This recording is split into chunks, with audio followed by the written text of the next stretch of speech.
Welcome, welcome, welcome, and two more welcomes. Welcome, welcome to everybody joining us, part of our continuing series where we talk to people on the left, talk to people on the right, academics, data researchers, activists, columnists, reporters, anybody who can think intelligently, and we want to bring their perspectives about the state of political polarization or however they know the subject in America directly to you, unedited and unaltered.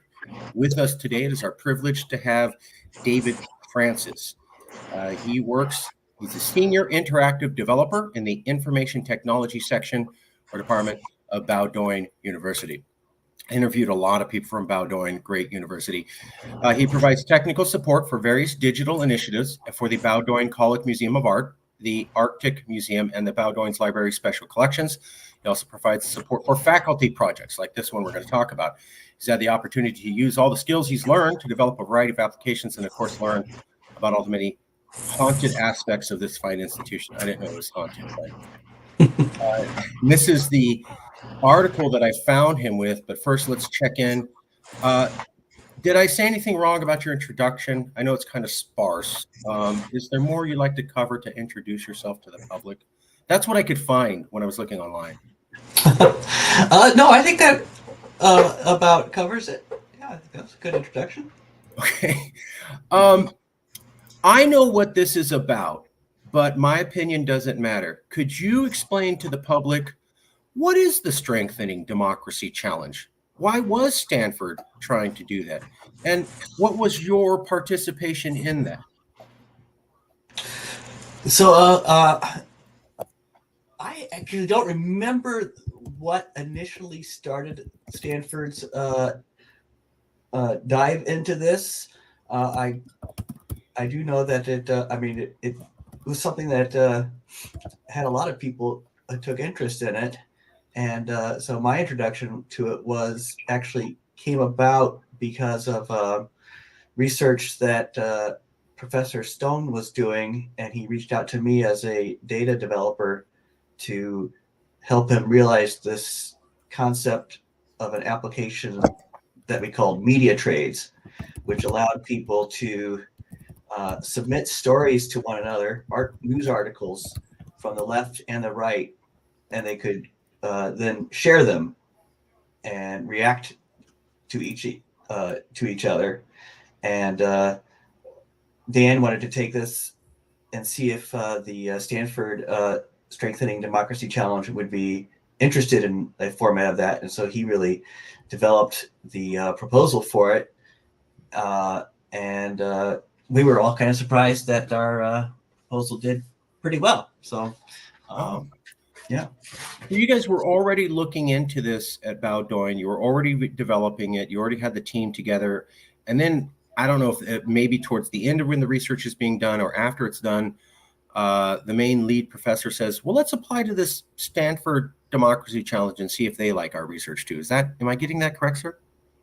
Yeah, well, so what we did is we built this, and it's still out there. It's a online application called mediatrades.org. And again, the idea is based upon it that is that a lot of times there's a lot of shouting across the aisles and not a lot of actually listening. And so the idea is that if people actually, we thought we would use kind of one of the most oldest principles in, human nature, which is the idea of a fair trade. And the idea was, I'll give you my story from an article from my perspective. You take one I'll read one from your perspective. We'll both agree to read it and see if we're really as far apart as we think we are. And frequently our discovery was that people were not as far apart as they thought they were on things.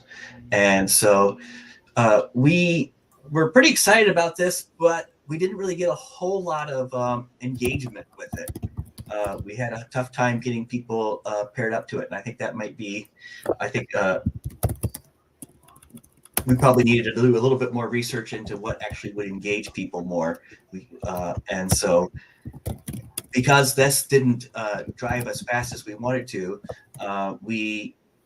I think that's what had Dan reach out to Stanford, would see if that might be a platform where we could apply the same principles and perhaps get a better reaction in terms of crowd usage. And there's the screenshot of that. If you go to bowdoin.edu/media-trades, or you type in mediatrades.org, it'll take you right to this. Media Trades is a simple, free, nonprofit tool that allows people from the left and right sides of the political spectrum to trade media content. And it was used for this study, using media trades to incentivize engagement with a vivid illustration of contact theory, in parentheses, positive contact video. Roughly, participants watch a commercial from England that shows people with opposing political views bonding with one another, despite learning of their political disagreements. The video shows pairs of people disagreeing on climate change, feminism, and transgender identity. It shows the pairs then working together, bonding, and deciding to spend time together to drink a beer. They thus learn how people with different political views can get along. Before watching, participants are told that if they answer questions correctly about a video, they'll get to choose an article or video to share with someone from the other party. We have a few screenshots. The computer will work with me. And this is how it starts. You might have heard there's an echo chamber problem. People tend to get their views. That confirms their only point of view. Republicans get pro-Republican news. Democrats get pro-Democrat news. You might have also heard some people say that we should try to get out of our echo chambers. But it's frustrating to do this if people on the other side aren't doing the same. We're going to give you the chance to get someone on the other side out of their echo chamber in exchange for watching the video on the next page, which was selected by a group of people interested in having Americans exchange articles and videos.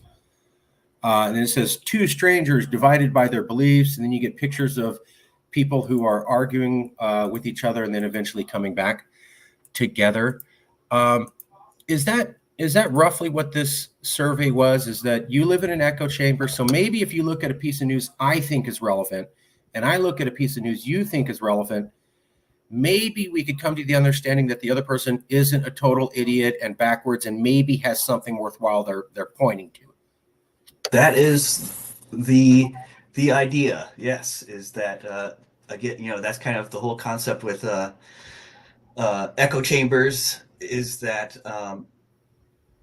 it reinforces sometimes not even what you believe yourself, but it reinforces the very edge of what you believe. And so the idea is that there's actually quite a bit of consensus towards the middle. And that, and I know my experience from, experiencing doing some of the media trades was just that. Was like, well, no, you haven't changed my mind, but I'm not horrified by what you're saying either. So, and I think that's pretty much the goal we're looking for. So I want to drill down on that, because I've heard this before.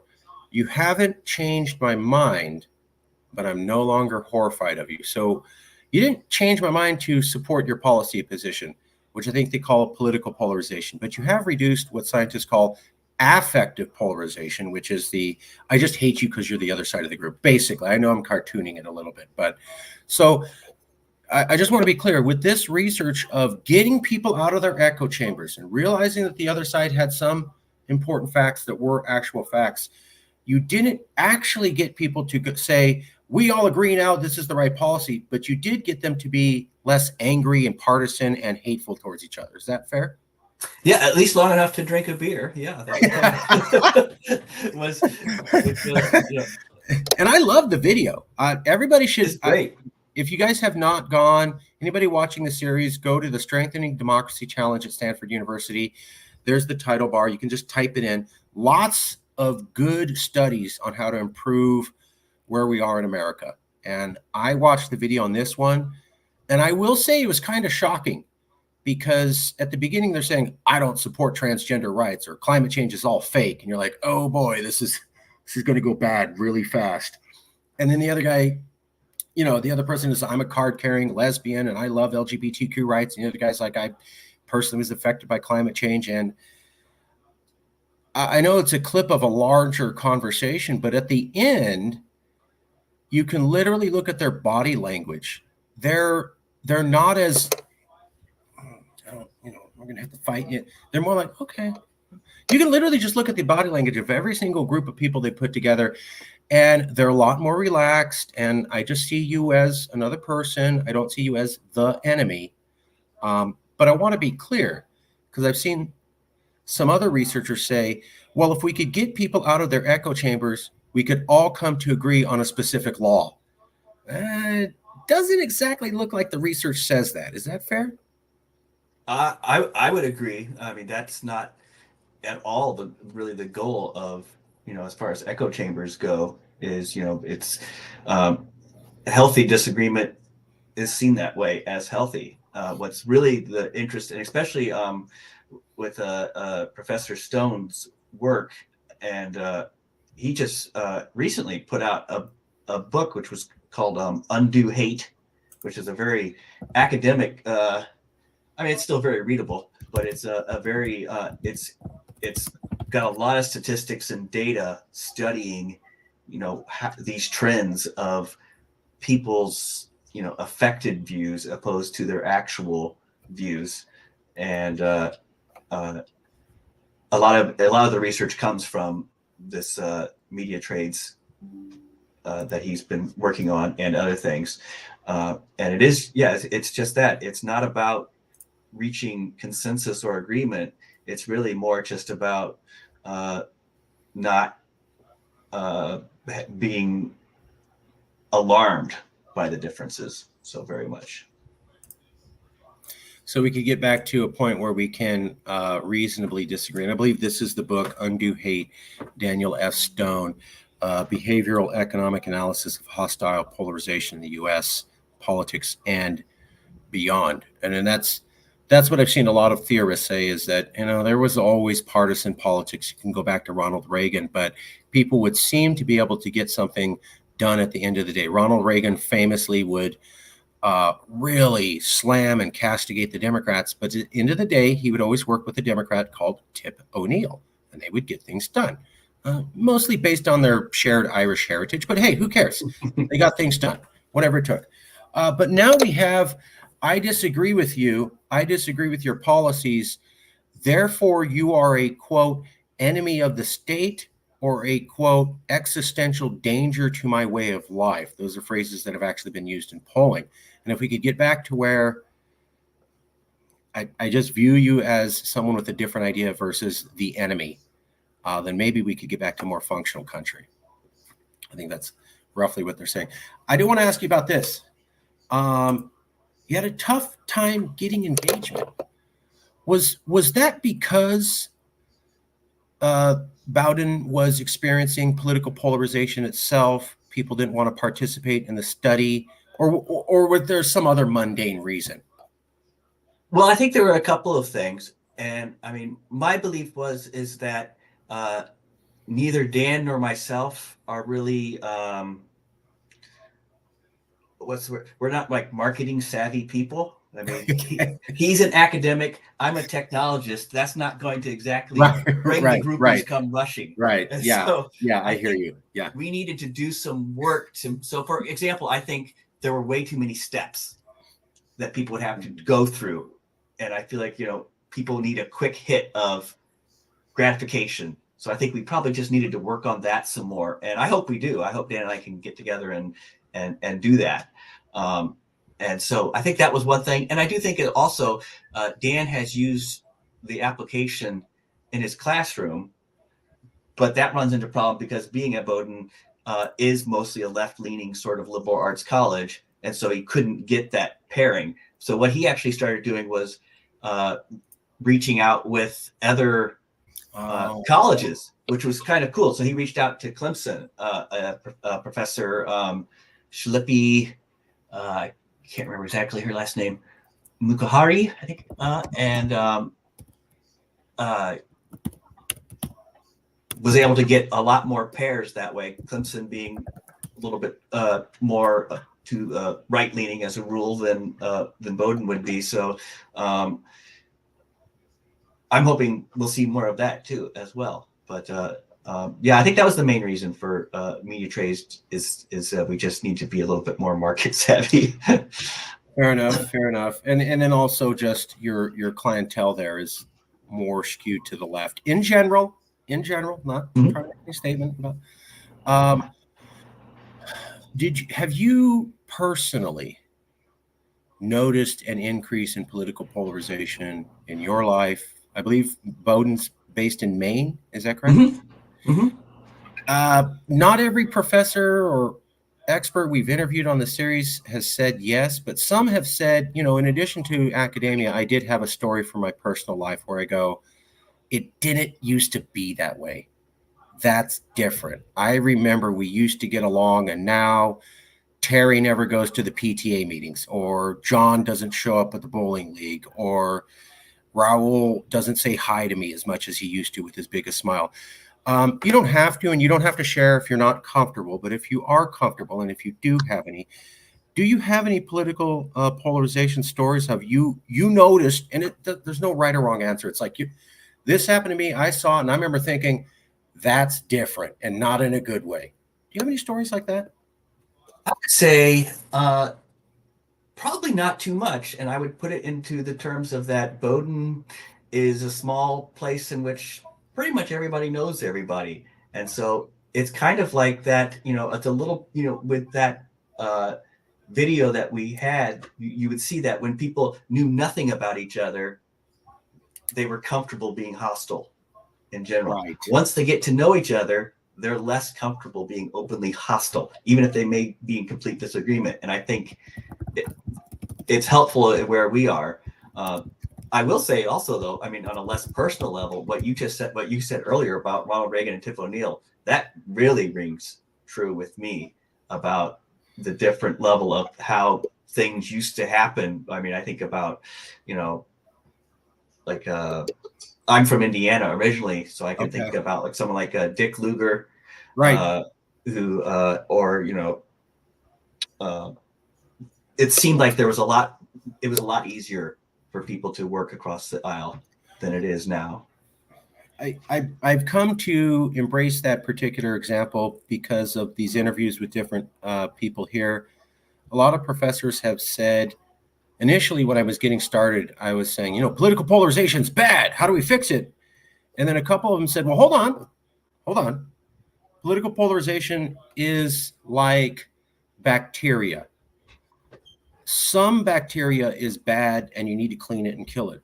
But if you kill all the bacteria, you'll kill yourself because we need certain bacteria for our gut and our skin. And so there's good and bad, and there's a balance. It's not just bacteria bad, wipe it all out. You'll make yourself unhealthy.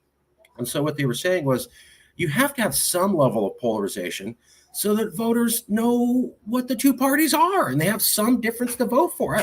I'm for apples. I'm for apples. Okay, what am I supposed to do?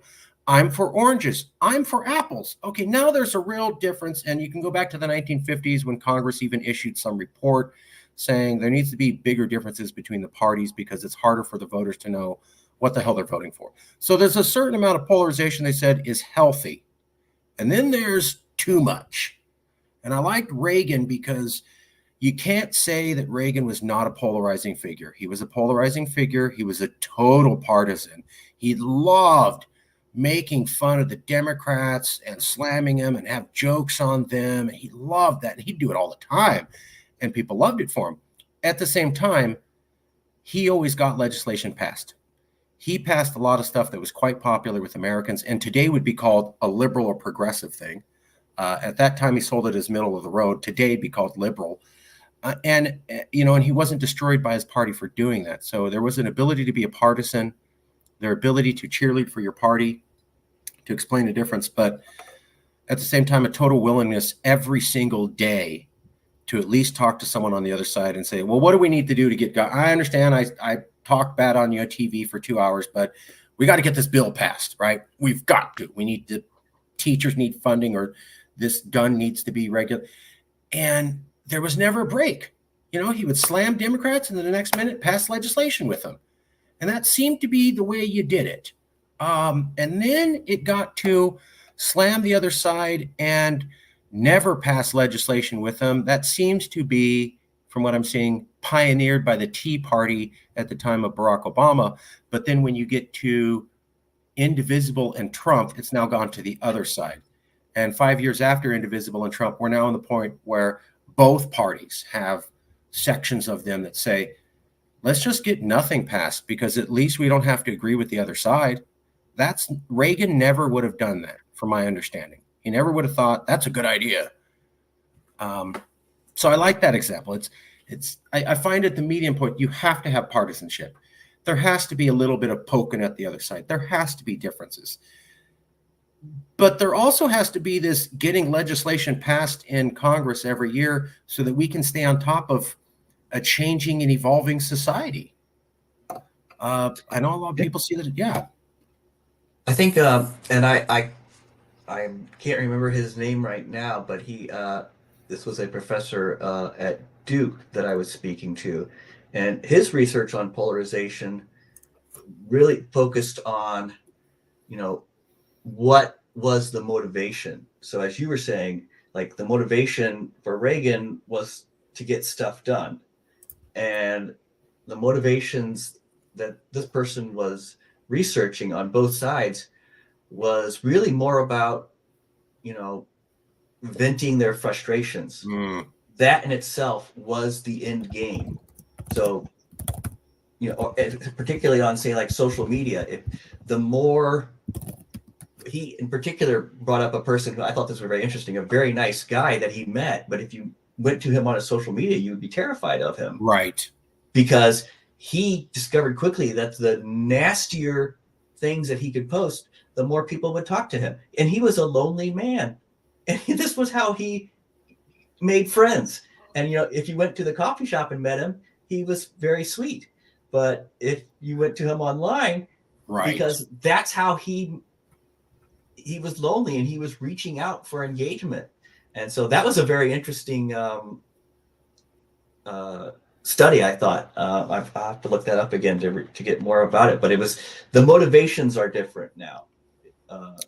I think that's what drives a lot of the polarization. That would make a lot of sense. It would line up with the research saying effective polarization is on the rise. Almost all the researchers of this agree that effective polarization, the I don't like you because you're the other side, is increasing.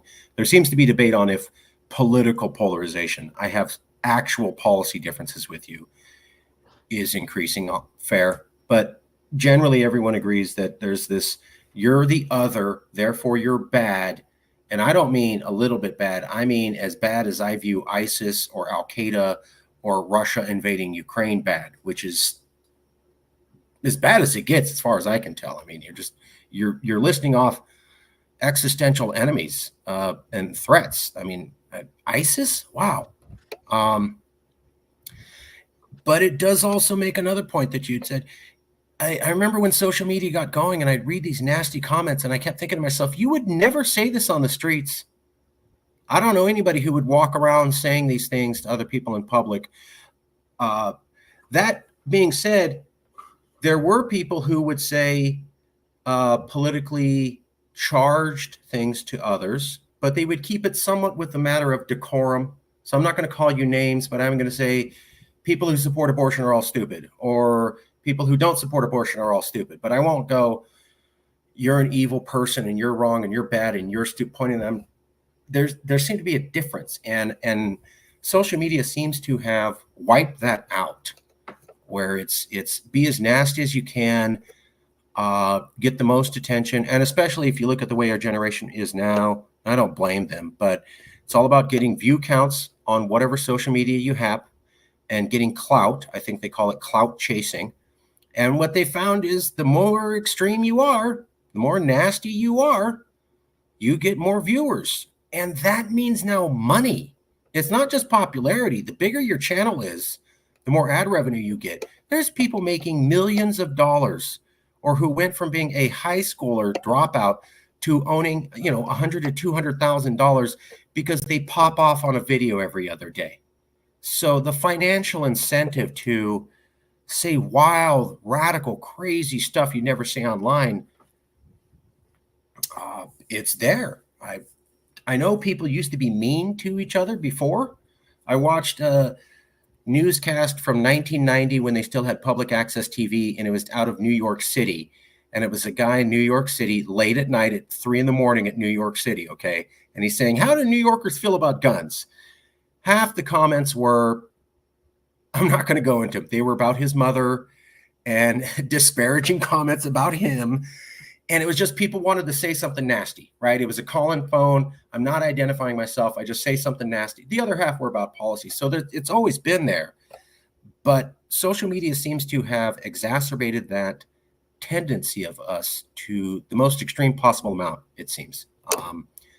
And also helped create the echo chambers, I believe, too, where it's easy to get only news ever that fits with your perspective. Like you'll never see something that doesn't fit with your perspective. So you're never bothered by opposite opinions, everything. The world makes sense to you because you already have a worldview and all you see is other things that fit within that. So you have no reason to challenge your assumptions or challenge your thinking. I think it, and when you bring up that 1990s joke, the other thing about social media is that it stays, right? So you have no idea who that person was who made those horrible comments about this person's mother. And that person may feel horrible today about having said it. Right. But no one remembers it because it's not preserved. Right. But your tweet is preserved. And so, that becomes your identification, and I think so that does tend to prevent, as you were saying, growth. Because once you've gone out there and, I mean, when you call into a radio program and say something, it's mostly anonymous. And even if it's not anonymous, it's temporal. It goes away after a while and everybody forgets it. But it's like you're putting a badge out when you do on social media, Right. Here's my picture. Here's my home address. Here's where I went to school. And here's my comment. They didn't have that with phone call-in shows. I mean, even Larry King Live, all you'd ever get is caller from Bourbon, New Jersey, and that was some dude in the middle of a city somewhere in Louisiana. That's it. And now you have your exact URL, who you are, where you're from, your whole history. It ties into everything else.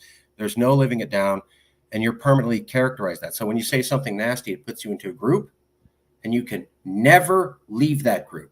I think that's what you're inferring. Well, yeah, and that it's hard for you to leave that group, and even if you, you're not likely to, as soon as you go down a little bit, the echo chambers keep you in that group. Mm-hmm. So even if people would let you out, you're unlikely to seek a way out because once you start doing that, I mean, as we know, once you start posting certain things, the ads and material you get will be bent towards that. That's what the social media engines do, is try to, is this the kind of thing you like? Well, then that's what you'll get. And so once again, you don't start seeing other sides of things. Yeah. And I've seen it some evidence showing that it feeds our addiction centers. We like seeing a bright light that says something interesting, and it gives us a little bit of serotonin or some chemical. And so it's like punch. That's addiction. That's what they're starting to come to, is I've got to be on this thing and I've got to constantly be clicking buttons to see what pops up. They go, that's not normal human behavior. That resembles somebody on drugs or eating too much sugar, which is now an addictive thing, or playing video games too much, which is all now a clinical form of addiction. Yes, you can eat sugar and play video games and not being addicted. I'm not saying that, but the human brain has this ability to take something that's mildly fun and make it unhealthy and addictive. And they're finding that with computers and social media. And the numbers for teenage girls, like if you're a teenage girl and you spend more than 5 hours a day on social media, you have like your chance of developing clinical depression is like off the charts. It's off the charts. And if you just reduce teen girls' use to like 30, 40 minutes, it drops back down to almost nothing. Maybe those are biased studies, but there's a lot of evidence out there showing this isn't necessarily good for kids. You're a tech person. Let me ask you one of my final questions. A lot of people have said, well, social media is the problem. It's caused all political polarization. So let's just pass a law to police the social media companies. Or let's just get the social media companies to stop doing these algorithms. And I said to myself, these are all private corporations. They're all ridiculously wealthy. They all did not start with aggressive, make everybody angry algorithms when they got started. They gravitated to that because that brought them more attention and more money. So, how are we going to convince all these companies to not do the thing that brought them record profits when that's the point of every corporation in America? Like, hey guys, can you cut off your profit stream by 50% for the good of the country? What company would do that? I can't think of one in all of America and all of American history who would say, we're going to reduce our profit margin by 50% for the good of the country. Can you think of one company in all of American history who's ever done that? I can't. Not off the top of my head.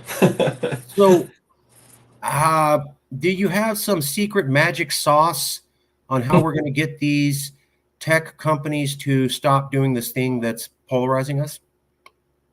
I certainly don't. I think.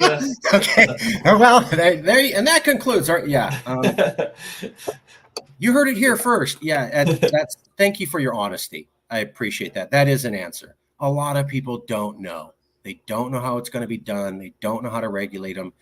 The best I've heard is we need to educate consumers to just not want that kind of content and not respect it and go, oh, that seems polarizing. I'm going to go to a different app that's less polarizing. And it could be done. We've had my favorite example is in the 1980s, movies were very violent. In the late 80s, early 90s, they started talking about how we need less violence in our movies. They eventually trained the American public to not want to see super violent movies and to prefer movies that weren't super gory and super violent. That did work. It just took 15 to 20 years because it's slow and it's, moms and dads kind of teaching their kids and the kids sort of grow up and then they maybe become parents. So if we're looking at it that way, okay, but that means another 15 to 20 years of us not being very nice to each other with social media by the time it takes for us to be a more educated consumer base. Yeah, I think, but that is typically the way. There's usually these slow corrective patterns, where people, I mean, I could easily picture in, just a couple of years, young people all of a sudden will just say, who does this? This is so lame. It's just going to be done. Right. And it's just like all of this will just be, the new trend will be, how private can you be? How much can you not share about yourself? That's a good point. That's a good point because the kids, the youth, the kids. I'm 46. Anyone under 30 is a kid to me. Sorry. I know you're not. I know you're grown adults, but you also participate in these youthful trends. And you're right. You can have a new trend go this way, and it's what we're all doing now. And 2-3 years ago, it wasn't a thing. Now it is. You're right. Trends can pop very fast, and every new generation seems to be very different from the last. I've heard about Gen Z versus Gen X versus Gen Y, and they're only separated by 10 years, and yet they think radically different if you meet them. They're like, no, I don't view. So yeah, possible. That's a good point. Okay, last two questions, if I may. Unless there was something you wanted to talk about or you wanted to share. No, go ahead. Okay. You're not you. You're not me. You're a third-party person watching this interview. And they've watched it and said, wow, I've learned a lot. I kind of knew that, but I got a lot of nuance and detail that really helped me understand it better. But I'm struggling to remember it all. But there was this one thing the Interactive Development Information Technology Officer said that I can't get out of my head 5 days after watching the video. What is that one thing you want an average person you'll never meet to not be able to stop thinking about 5 days after watching our interview? Excellent question. I think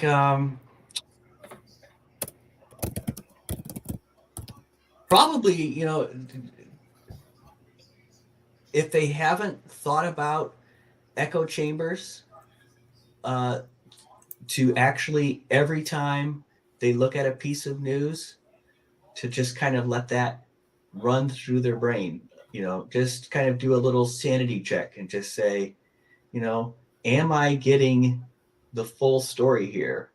And I would even encourage, if people are interested, is like, I frequently do this when I get news like that. I will then go to a site called allsides.com, Okay. and they will let you search, and then they will give you news about that from left leaning, middle, and right leaning, and let you kind of compare and contrast, the different sources. I mean, it's all kind of,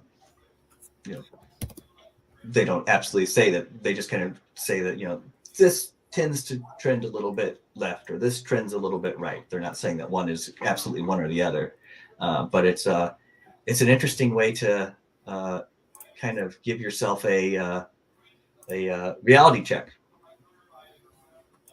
I never heard of this site. That is fascinating. That's I've heard of websites trying to go, we're going to be unbiased news, however we interpret it, but just to go, we're going to tell you left news, right? That's brilliant. It is. It's one of the things it's a great idea, and I think what it really shows is like, for all of this kind of stuff, is that you really have to take a stand on this, because, as you said, nobody's going. They're just going to. Most of the companies are going to do what works and sells product. So if you are interested in not getting trapped into this, you have to make an effort to dig yourself out a little bit, and going to places like, instead of just going to CNN or just going to Fox News, take the effort to just go to All Sides and make that your go-to place for news. And then you can actually. That's why I love doing interviews. I had no idea that was there. I studied this. I had no idea. That's brilliant. And I haven't heard people even talk about that idea. Whenever I hear somebody go media, they mean we'll get more unbiased news as I see it. Yeah. They're a liberal, but they meant unbiased, or they're conservative, but they meant unbiased. This is right. We're not even going to try. We'll just, here's left, here's right, hoping you can see a little bit more of the other side. I remember being in high school 25 years ago, and they told us that to be a good citizen meant you had to read liberal news and conservative news so that you could make up your own mind. They used to teach us that. Go look for both sources and try to get articles that contrast with each other. And then you think for yourself. I just don't seem to see anybody say that these days. And I think it is because of because wherever you are in the political spectrum, when someone says left or right, your mind, like, so let's say, like, being a child of the 80s, if somebody says right, I think, oh, George William right. F. Buckley. Okay. Mm-hmm. They were not, they were a conservative voice, but to me, they were conservative center. Nowadays, when people say left or right, they mean all the way left or all the way right. They can't believe that there's this spectrum anymore. The spectrum has kind of disappeared. And that's another great thing about All Sides. And I've seen this, is like, you read the article from both sides, and you're like, that was basically the same. It's basically the same story. And you would expect, if you believe that polarization, that one would be filled with lies and the other would be filled with heavenly truths. And right. Then when you read them next to each other, they look pretty much the same. So that would be great to actually see. I guess you'd almost call that consensus on facts. That's something we don't normally see. Wow, that's great. Yeah. Okay, last question, and I was trying to show what an example of one of the articles looks like. There you go. There's an example of one of the articles. So, hey man, so it's from the left, from the center, from the right, and then China. So it'll take China, and then with an overarching, headline roundup, roughly what it is. But you don't even have to take their summary. You can go, I want to see the left version. I want to see the right version. I want to see something in the center, read all 3 articles and get a better perspective. And as you're saying, sometimes you might find there isn't disagreement or there is policy convergence between the left and the right on how to deal with that. It still happens. As much as we talk about polarization, there's a lot of policy convergence on external wars and domestic spying. I always tell anybody, watch the 4 times that Alexandria Ocasio-Cortez voted in lockstep with Donald Trump. They were all for domestic spying, and they barely made the news. Just a coincidence? Strange. Okay. Last question. Do you have any recommendations? You don't have to, but we always like to ask if you felt this was a fair interview, if you know anybody else who might be willing to be part of a talk on political polarization. They could be an academic, a researcher, an activist, just somebody you know who's a thinker. You don't have to, but we always ask to try to keep the conversation going. I have never reached out myself, but I would think it would be interesting to reach out for somebody from all sides. And Done. Yeah, because I feel like, as you said, I mean, I loved your reaction to it because I feel like that is the way people should see this site. It's like, wow, what a great service this is, and it is, but it's not that well known. So I would love to see that get more exposure. That's okay. Done.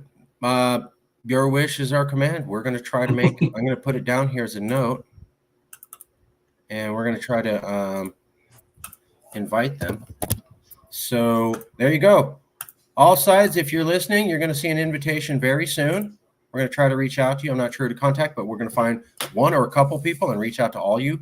Our standard email and phone call blasts, and we'll go from there. I really appreciate that. I see, folks, I still learn stuff every time too. I love this series because I think I know what's up, and then I'm able to double check it. And I routinely have people go, "You didn't know that?" I'm like, "No." So at least now the public has some option to know too. We'll leave it there. Thank you very much for your time. Thank you very much for your flexibility. And I love your all wood backdrop in your office. Very, very Maine. Yep, I am in Maine, so It seems very Maine-ish. Is that a word, Maine-ish? Mainery? Yeah, I'd say so. Yeah. Maine-ish. It seems you seem Maine-ish. That's a compliment. Thank you. We'll leave it there. We'll end the interview, and I will email you a copy shortly. And I want to say thank you for your time, sir. Thank you. It's been a pleasure. Okay, I'll email you shortly. Thank you. All righty. Bye.